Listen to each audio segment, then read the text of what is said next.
eh, pendidikan yang dalam pembelajarannya yang dilaksanakan di sekolah dengan tidak membuat peserta didik terpaksa dengan keinginan dari kurikulum yang berlaku. Dan pembelajaran tidak semestinya harus di dalam ruang kelas.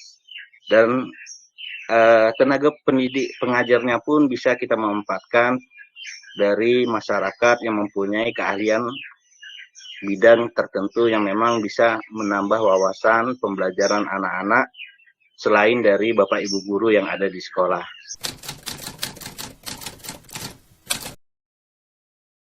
Masyarakat sekolah, khususnya Bapak Ibu gurunya, itu harus memahami kondisi lingkungan termasuk sarana dan prasarana sekolah, dan peserta didik berusaha memenuhi kebutuhan peserta didik dalam proses pembelajaran.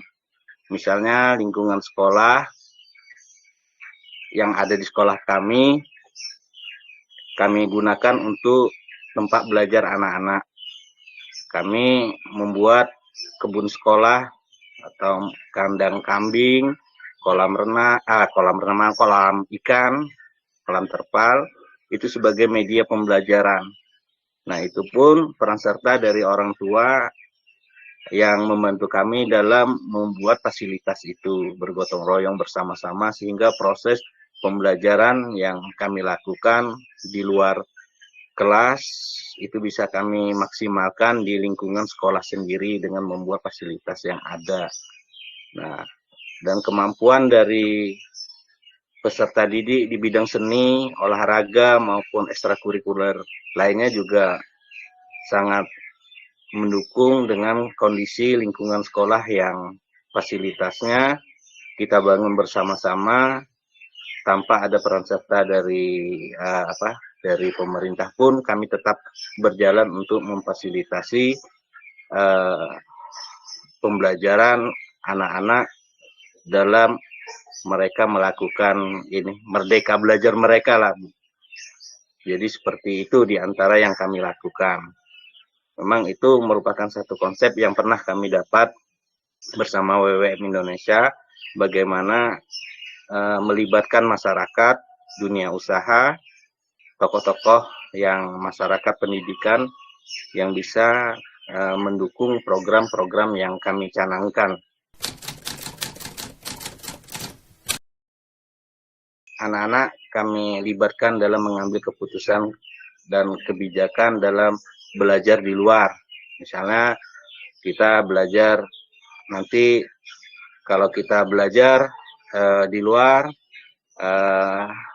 mereka setuju atau tidak kalau kita misalnya. Jadi kita memberikan kesempatan mereka untuk menyampaikan pendapat mereka. Jika seandainya dalam proses belajar itu mereka ingin lebih menantang, misalnya Pak, kita di sana di tempat sana ada tempat yang bisa kita untuk belajar, misalnya orang menanam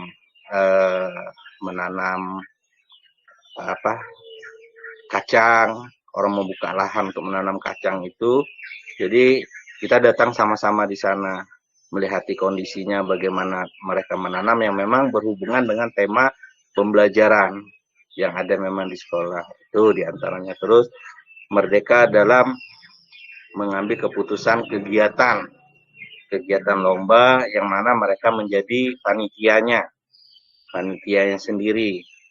Nah, itu juga biasanya itu anak-anak pramuka yang misalnya kita libatkan.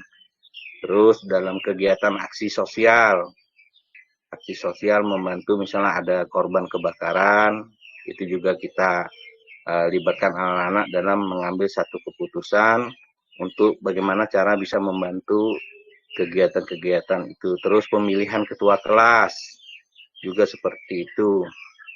Dan memilih misalnya dalam kelompok belajar, bagaimana kita meminta mereka bisa memilih teman yang memang dekat dengan rumah mereka tanpa ada unsur kesukuan dan agama.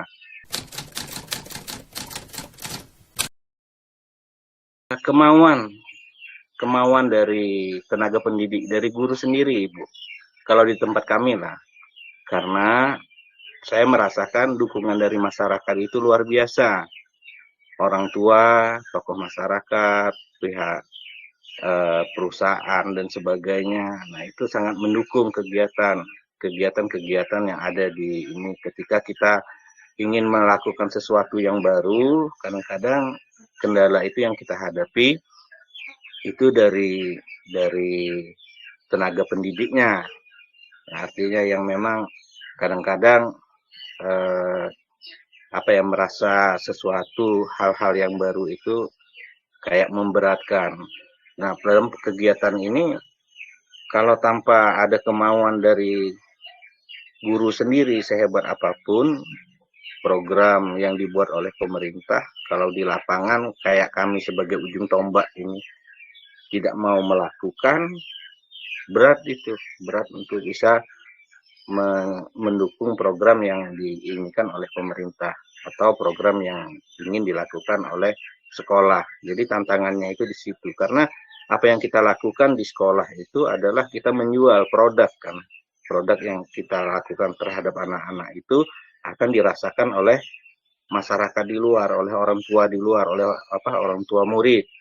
Nah, itu yang menjadi dasar kalau saya menganggap tantangan yang besar itu sebenarnya di tenaga pendidik. Kalau di orang tua, saya kira Bu, hal yang itu kan sama. Kadang-kadang pembelajaran yang kita hadapi abad 21 ini kayak HP Android itulah. Artinya bukan hal yang ini ya, barang yang inilah yang mewah lah, karena tukang sayur pun HP-nya luar biasa bagus-bagus. Nah, itu jadi masalah paket data dan sebagainya itu bukan kendala artinya hanya sebagian aja yang ini kan menganggap itu menjadi masalah. Kalau di orang tua bagaimanapun mereka tetap berusaha untuk pendidikan anaknya itu yang tidak ada itu pasti diada-adakan, mereka usahakan. Tinggal bagaimana kita sebagai pendidik ini bisa membuka diri lah untuk menyesuaikan dengan keadaan sekarang ini, yang memang kita bukan lagi harus selalu menghadapi papan tulis dalam ruangan dan sebagainya. Sekarang kita harus dapat membuka diri bagaimana kita bisa menjadi guru yang bisa memotivasi anak-anak kita untuk lebih hebat daripada kita. Karena yang kita hadapi sekarang ini, zaman ini aja luar biasa kemajuan teknologinya, apalagi ke depan 10 atau 15-20 tahun ke depan mungkin lebih hebat dari sekarang ini teknologi yang akan kita hadapi. Jadi seperti itu intinya, tantangan yang dihadapi kalau saya sendiri merasakan di sekolah saya, ya kembali ke tenaga pendidiknya sendiri Bu.